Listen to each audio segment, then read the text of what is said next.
നമസ്കാരം പ്രിയമുള്ളവരെ. 17 തീയതി ഒക്ടോബർ മാസം 2025 സുപ്രീം കോർട്ടിൻ്റെ ഒരു വിധി, വളരെ പ്രധാനപ്പെട്ട ഒരു വിധി ക്രൈസ്തവ വിശ്വാസികൾക്ക്, ഭാരതമെമ്പാടുമുള്ള ക്രൈസ്തവർക്ക് വലിയ ആശ്വാസം നൽകിയിരിക്കുകയാണ്. 2021 മുതൽ ഡോക്ടർ RB ലാലിനെതിരെ അദ്ദേഹത്തിൻ്റെ നേതൃത്വത്തിലുള്ള യൂണിവേഴ്സിറ്റി അതിനെതിരെ നിരന്തരമായി ആൻറ്റി കൺവേർഷൻ നിയമങ്ങൾ ഉപയോഗിച്ചുള്ള വിവിധ തരത്തിലുള്ള FIRകൾ രജിസ്റ്റർ ചെയ്തിരുന്നു. 2023 മുതൽ ഡോക്ടർ RB ലാലിനെ അറസ്റ്റ് ചെയ്യാനുള്ള ശ്രമങ്ങളും 2024 അദ്ദേഹത്തിൻ്റെ അറസ്റ്റും നടന്നിരുന്നു. ഡോക്ടർ RB ലാൽ ഈ പറഞ്ഞ അലഹബാദ് അഗ്രികൾച്ചറൽ യൂണിവേഴ്സിറ്റിയുടെ വൈസ് ചാൻസലറാണ്.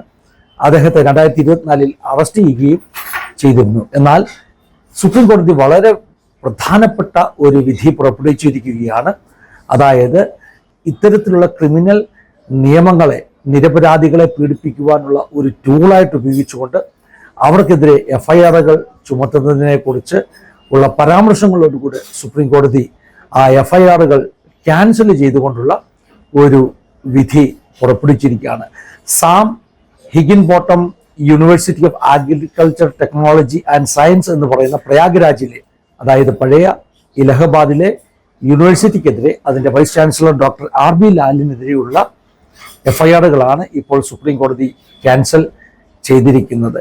അലഹബാദിൽ ത്രിവേണി സംഗമത്തിൻ്റെ വളരെ അടുത്തായിട്ട് ഈ ഡോക്ടർ RB ലാലിൻ്റെ നേതൃത്വത്തിൽ നടക്കുന്ന ഈശു ദർബാർ എന്ന് പറയുന്ന ഒരു വലിയ പ്രാർത്ഥനാ സഭ ലോകം മുഴുവനുള്ള ആളുകളുടെ ശ്രദ്ധ പിടിച്ചുപറ്റിയിരുന്നു. ഇലഹബാദ് യൂണിവേഴ്സിറ്റിയിൽ ആരംഭിച്ച വലിയ ഒരു ഉണർവിൻ്റെ റിസൾട്ടായിരുന്നു ഈ പറഞ്ഞ ഈശു ദർബാർ എന്ന് പറയുന്ന ഒരു ചർച്ച് അല്ലെങ്കിൽ സഭ എന്ന് പറയുന്നത്. ലോകത്തിൽ പല യൂണിവേഴ്സിറ്റികളിലും വലിയ ഉണർവ് നടന്നതിൻ്റെ ചരിത്രം കഴിഞ്ഞ നാളുകളിൽ നമ്മൾ കേട്ടിട്ടുണ്ട്. ഈ അടുത്ത സമയത്ത് ആഷ്ബറി ഉണർവിനെ കുറിച്ചൊക്കെ നമ്മൾ ഒത്തിരി ചർച്ച ചെയ്തു. എന്നാൽ ഭാരതത്തിൽ നടന്ന ഈ ഉണർവിനെ കുറിച്ച് അധികം ആളുകൾ അറിയാതെ പോയി എന്നുള്ളത് സങ്കടകരമാകുന്ന ഒരു യാഥാർത്ഥ്യമാണ്. ഇലഹബാദ് യൂണിവേഴ്സിറ്റിയിൽ ആരംഭിച്ച ഒരു ഉണർവ്, അതായത് ഈ പറഞ്ഞ കാർഷിക സർവകലാശാല ഇതൊരു ഡീംഡ് യൂണിവേഴ്സിറ്റിയാണ്. ഇവരുടെ വെബ്സൈറ്റിൽ തന്നെ ഈശു ദർബാർ എന്ന് പറയുന്ന പ്രാർത്ഥനാ സമൂഹത്തിൻ്റെ തുടക്കത്തെക്കുറിച്ചും വളർച്ചയെക്കുറിച്ചും പറയുന്ന ചില ഭാഗങ്ങൾ ഇങ്ങനെയാണ് പറയുന്നത്. ഡോക്ടർ സാം ഹിഗിൻബോട്ടം എന്ന് പറയുന്ന ഒരു അമേരിക്കൻ അധ്യാപകൻ, അദ്ദേഹമാണ് ഈ യൂണിവേഴ്സിറ്റിയെ സ്ഥാപിക്കുവാൻ കാരണമായി തീർന്നത്. 1905 1900 ആരംഭ കാലങ്ങളിൽ അദ്ദേഹം യൂണിവേഴ്സിറ്റി സ്ഥാപിച്ചു. അഗ്രികൾച്ചറൽ സംബന്ധമാകുന്ന കാര്യങ്ങൾക്ക് ഗവേഷണം നടത്തുക, അതുപോലെ നല്ല നിലവാരമുള്ള കാർഷിക ശാസ്ത്ര സംബന്ധമാകുന്ന കോളേജുകൾ സ്ഥാപിക്കുക, ഇതൊക്കെയായിരുന്നു അദ്ദേഹത്തിൻ്റെ ലക്ഷ്യം. അതോടൊപ്പം തന്നെ അദ്ദേഹത്തിന് കിട്ടിയ ഒരു ഇൻസ്പിറേഷൻ കേവലം വിദ്യാഭ്യാസ പ്രവർത്തനങ്ങൾ മാത്രമല്ല, മനുഷ്യൻ്റെ ആത്മിക ആവശ്യങ്ങൾക്ക് വേണ്ടിയും നാം പ്രവർത്തിക്കണമെന്ന ഇൻസ്പിറേഷനോടുകൂടെ അദ്ദേഹം ആരംഭിച്ച ഒരു മൊമെൻ്റാണ് പിന്നീട് വളരെ വലിയ ഒരു റിവൈവലിന് കാരണമായി തീർന്ന ഈശു ദർബാർ എന്ന പേരിൽ അറിയപ്പെട്ട ആ വലിയ മൊമെന്റിന് കാരണമായി തീർന്നത്.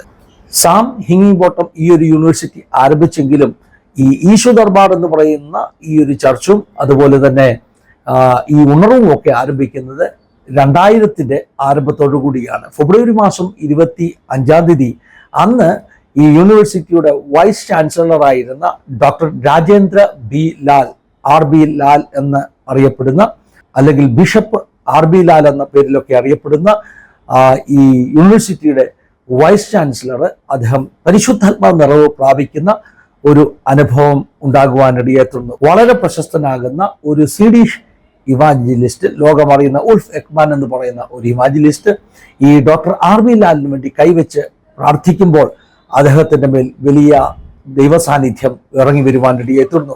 അന്ന് രാത്രി തൻ്റെ വീട്ടിലേക്ക് മടങ്ങിപ്പോയ ഡോക്ടർ RB ലാൽ അർദ്ധരാത്രി ഏകദേശം 1:30 വീണ്ടും പരിശുദ്ധാത്മാവിൻ്റെ നിയോഗത്താൽ ഉണരുകയും പ്രാർത്ഥിക്കുകയും ചെയ്തു. അങ്ങനെ താൻ ഉണർന്ന് പ്രാർത്ഥിക്കുമ്പോൾ, താൻ ഇംഗ്ലീഷിൽ പ്രാർത്ഥിച്ചു കൊണ്ടിരുന്ന വ്യക്തി പെട്ടെന്ന് തൻ്റെ നാവിൽ അന്യഭാഷകൾ പുറത്തു വരികയും അങ്ങനെ മണിക്കൂറുകൾ അദ്ദേഹം അന്യഭാഷയിൽ പ്രാർത്ഥിക്കുകയും ചെയ്തു. അങ്ങനെ അന്യഭാഷയിൽ പ്രാർത്ഥിച്ചുകൊണ്ടിരിക്കുന്ന വേളയിൽ താൻ ഇങ്ങനെ പ്രാർത്ഥിച്ചു. താൻ പറയുന്ന അന്യഭാഷ തനിക്ക് മനസ്സിലാകണം എന്ന് പ്രാർത്ഥിക്കുവാനിടയായി തീർന്നു. അപ്പോൾ തന്നെ തനിക്ക് അന്യഭാഷകളുടെ വ്യാഖ്യാന വരം ലഭിച്ചു. വെളുപ്പിനെ ഏതാണ്ട് 4:30 വരെ താൻ തുടർമാനമായി പ്രാർത്ഥിച്ചുകൊണ്ടിരുന്നു. ഇങ്ങനെ ഈ ഡോക്ടർ RB ലാലിന്റെ ജീവിതത്തിലുണ്ടായ അനുഭവം ആ ക്യാമ്പസിൽ ഒരു വലിയ ഉണർവിന് കാരണമായി തീർന്നു. ഈ അനുഭവത്തിന് ശേഷം ഡോക്ടർ RB ലാല് എല്ലാ ശനിയാഴ്ചകളിലും തൻ്റെ ക്വാർട്ടേഴ്സിൽ, തൻ്റെ വീട്ടിൽ ഒരു ചെറിയ പ്രാർത്ഥന തുടങ്ങി.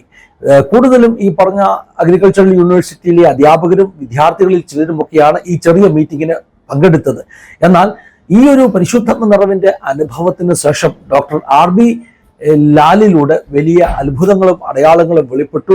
അനേക രോഗികൾ സൗഖ്യമായി, ഭൂതബാധിതർ സൗഖ്യമായി. ഇങ്ങനെയുള്ള വലിയ വിടുതൽ ശുശ്രൂഷകൾ RB ലാലിലൂടെ നടക്കുമ്പോൾ അത് ഈ പറഞ്ഞ അഗ്രികൾച്ചറൽ യൂണിവേഴ്സിറ്റിയിൽ വലിയ ഉണർവ് ആരംഭിക്കുവാൻ ഇടയായി തീർന്നു.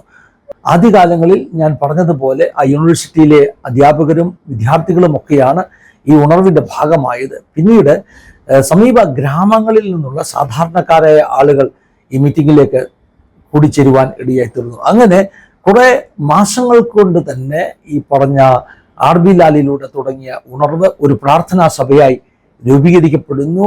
ഈശു ദർബാർ അറിയപ്പെടുന്ന ഒരു സഭാസമൂഹമായി വളരുന്നു. ഇലഹബാദിൽ ത്രിവേണി സംഗമത്തിന്റെ അതേ ആ ഏരിയയിൽ തന്നെ 40,000-ലധികം ആളുകൾ കൂടിച്ചേരുന്ന ഒരു വലിയ സഭയായിട്ട് ഈശു ദർബാർ അങ്ങ് മാറുകയാണ്. അപ്പോൾ തന്നെ നമ്മൾ മനസ്സിലാക്കണം, അഗ്രികൾച്ചറൽ യൂണിവേഴ്സിറ്റിയിൽ ഈ ഉണർവുണ്ടാകുമ്പോൾ ആ ഒരു മീറ്റിങ്ങുകളിൽ പരിശുദ്ധാത്മാവിൽ കൂടെ ഒരു വ്യക്തി ഇങ്ങനെ സംസാരിച്ചു. അതായത് ഡോക്ടർ RB ലാലിനെ ഒരു ശുശ്രൂഷയിലേക്ക് കൊണ്ടുവരണം, അദ്ദേഹം നേതൃത്വം കൊടുക്കുന്ന ഒരു സഭ അവിടെ സ്ഥാപിക്കപ്പെടണം എന്നൊക്കെ പരിശുദ്ധാത്മാവിൽ സംസാരിച്ചതിൻ്റെ ഒരു അടിസ്ഥാനത്തിൽ 2001 തന്നെ ഈ പറഞ്ഞ ഡോക്ടർ RB ലാലിനെ ഒരു ഫൗണ്ടിങ് ബിഷപ്പായിട്ട് അവർ അനോയിന്റ് ചെയ്യുകയും അങ്ങനെ ആ സമയം മുതൽ ഇദ്ദേഹം ബിഷപ്പ് RB ലാൽ എന്ന പേരിലാണ് അറിയപ്പെട്ടത്. ഡോക്ടർ ബിഷപ്പ് RB ലാൽ അല്ലെങ്കിൽ റവറന്റ് RB ലാൽ എന്ന പേരിലാണ് അറിയപ്പെട്ടത്. ശരിക്കും പറഞ്ഞാൽ വലിയ ആളുകളുടെ ശ്രദ്ധ പിടിച്ചു പറ്റിയ, ഞാൻ ഈ പറഞ്ഞതുപോലെ UP-യിലുള്ള വലിയ ഒരു ക്രൈസ്തവ സമൂഹമായി വളരെ വേഗത്തിൽ ഈ സഭ വളരുകയായിരുന്നു. കുറെ വർഷങ്ങൾക്കുള്ളിൽ തന്നെ ഈ പറഞ്ഞ ഈശു ദർബാറിന്റെ സഭയ്ക്കകത്ത് ഞാൻ പറഞ്ഞതുപോലെ ആയിരങ്ങൾ കൂടി വന്നു. അവിടുത്തെ പാസ്റ്റേഴ്സ് എന്ന് പറയുന്നത് ഈ പറഞ്ഞ യൂണിവേഴ്സിറ്റിയിലെ പ്രൊഫസേഴ്സ് ആയിരുന്നു. വൈസ് ചാൻസലറാകുന്ന ഡോക്ടർ RB ലാലായിരുന്നു അവിടെ ബിഷപ്പായിരുന്നത്. എൻ്റെ ഒരു ഓർമ്മ ശരിയാണെങ്കിൽ 2006-2007 മുതൽ ഇദ്ദേഹത്തിനെതിരെ നിറയെ കേസുകളാണ്.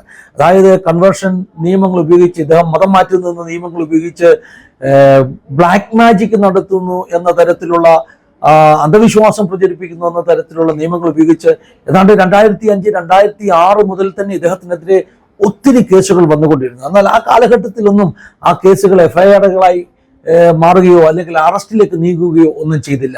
എന്നാൽ ഏകദേശം 2020-കൾക്ക് ശേഷം മാറിയ സാഹചര്യങ്ങളിൽ ഡോക്ടർ RB ലാലിനെ പോലെ വലിയ സ്വാധീനമുള്ള ഒരു യൂണിവേഴ്സിറ്റിയുടെ വൈസ് ചാൻസലറൊക്കെ ആയിരിക്കുന്ന 40,000-ലധികം ആളുകൾ വരുന്ന ഒരു സഭയുടെ സീനിയർ ബിഷപ്പായിരിക്കുന്ന ഈ വ്യക്തിക്കെതിരെ കേസുകൾ ശക്തമാകുകയും 2023-24 ഒക്കെ ആകുമ്പോൾ പല പ്രാവശ്യം അദ്ദേഹത്തെ അറസ്റ്റ് ചെയ്യുകയും ഒക്കെ ചെയ്തു. 2023-24 ഈ പറഞ്ഞ ഈശു ദർബാർ ശരിക്കും അക്ഷരാർത്ഥത്തിൽ ചിന്നിച്ചിതറുവാനിടയായി തീർന്നു. 40,000-ലധികം ആൾ വരുന്ന ഈ കൂട്ടായ്മ നിർത്തൽ ചെയ്തു. ആളുകൾ പല ഭാഗത്തേക്ക് ചിന്നിച്ചിതറി.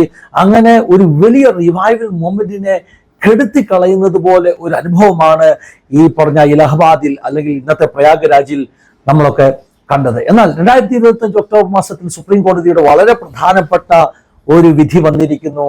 ഈ RB ലാലിനെതിരെയുള്ള ഈ പറഞ്ഞ സാംഹിംകോട്ടം യൂണിവേഴ്സിറ്റിക്കെതിരെയുള്ള കേസുകൾ കെട്ടിച്ചമച്ചതാണ്, നിരപരാധികൾക്കെതിരെ ക്രിമിനൽ ലോ നിയമങ്ങളെ ദുരുപയോഗം ചെയ്യുന്നതാണെന്നൊക്കെയുള്ള ഒരു പരാമർശത്തോട് സുപ്രീം കോടതിയുടെ വിധി വന്നിരിക്കുന്നു. ഈ വിധി വളരെ നാഴികക്കല്ലാകാൻ പോകുന്ന വിധിയാണ്. അടുത്ത ദിവസങ്ങളിൽ ഇനിയും ഇന്ത്യയുടെ പല സ്റ്റേറ്റുകളിൽ നിലവിലുള്ള ഈ മതപരിവർത്തന നിരോധന നിയമത്തിനെതിരെയുള്ള പെറ്റീഷൻസ്, അപ്പീലുകൾ സുപ്രീം കോടതി വാദം കേൾക്കുകയാണ്. അതിന്റെ വിധിയും അധികം താമസിക്കാതെ പുറത്തു വരും. അങ്ങനെ ഒരു സാഹചര്യത്തിൽ UP-യിൽ ഇത്തരത്തിലുള്ള നിയമങ്ങളെ ദുരുപയോഗം ചെയ്യുന്നുവെന്ന് സുപ്രീം കോടതി തന്നെ പ്രസ്താവിച്ചുകൊണ്ട് നടത്തിയ ഈ വിധി പ്രസ്താവന വളരെ വലിയ ഒരു നാഴികക്കല്ലായി മാറുകയാണ്. നിശ്ചയമായിട്ടും നമുക്ക് വിശ്വസിക്കാം സുപ്രീം കോടതി ഇന്ത്യയിൽ ഉയർത്തിപ്പിടിക്കുന്ന ഇത്തരം നിലപാടുകൾ ഇന്റർനാഷണലി ലോകം മുഴുവൻ ശ്രദ്ധ പിടിച്ചു പറ്റും. അത് ഇന്ത്യയിലെ നിയമവ്യവസ്ഥയോടുള്ള ഒരു റെസ്പെക്ട്, ഒരു ബഹുമാനത്തെ വർദ്ധിപ്പിക്കുവാൻ കാരണമായി തീരുമെന്നൊക്കെ നമുക്ക് പ്രതീക്ഷിക്കാം, നമുക്ക് പ്രാർത്ഥിക്കാം. ദൈവം എല്ലാവരെയും സഹായിക്കട്ടെ. God bless you all. Have A wonderful time.